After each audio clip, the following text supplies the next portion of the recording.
ఈరోజు మాధురి పుట్టినరోజు. మీరు చెప్పక్కర్లేదు రాజా, ఈ రోజు 2 స్టేట్ లో ఉన్న మన ప్రజలందరికీ కూడా తెలిసిపోయింది నా బర్త్డే. ఇది చాలా తక్కువ మందితో చేసుకుందాం అనుకున్నాం, కానీ అందరికీ తెలిసింది. ఏదైనా ప్రజల ఆశీస్సులు మనకున్నాయి, ప్రజలకు వాస్తవాలు చెప్పాల్సినటువంటి అవసరం ఉంది. కాబట్టి నిన్న జరిగినటువంటి ఒక రియల్ ఎస్టేట్ టీం అందరం కూర్చొని రియల్ ఎస్టేట్ ఎక్స్పాన్షన్ కోసం మాట్లాడే దానిలో జరిగినటువంటి సమావేశం. ఆ సమావేశంలో పార్దు అన్నటువంటి ఒక రియల్టర్ ఇదంతా ఆర్గనైజ్ చేశారు.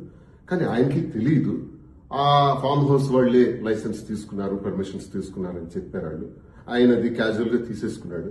మరి కార్యక్రమాన్ని చేసిన తర్వాత మధ్యలో పోలీసులు 10కి ఇలా వచ్చారు. మేము 9:30కి అక్కడికి వెళ్ళాం.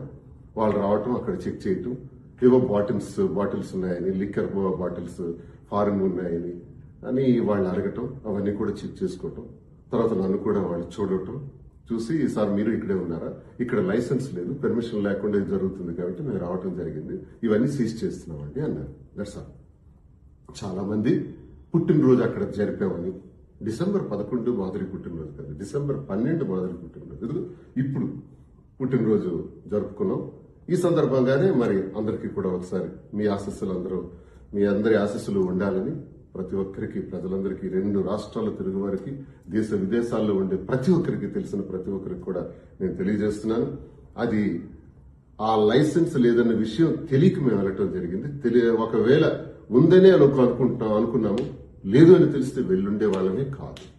కాబట్టి దయచేసి దీన్ని ఎక్కువ ఎక్స్టెండ్ చేయకుండా, ఈ జరిగిన విషయం పైన పోలీసు వారు కూడా కేసు కట్టారు, ఫామ్ హౌస్ యజమాని పైన, పార్టీ పైన.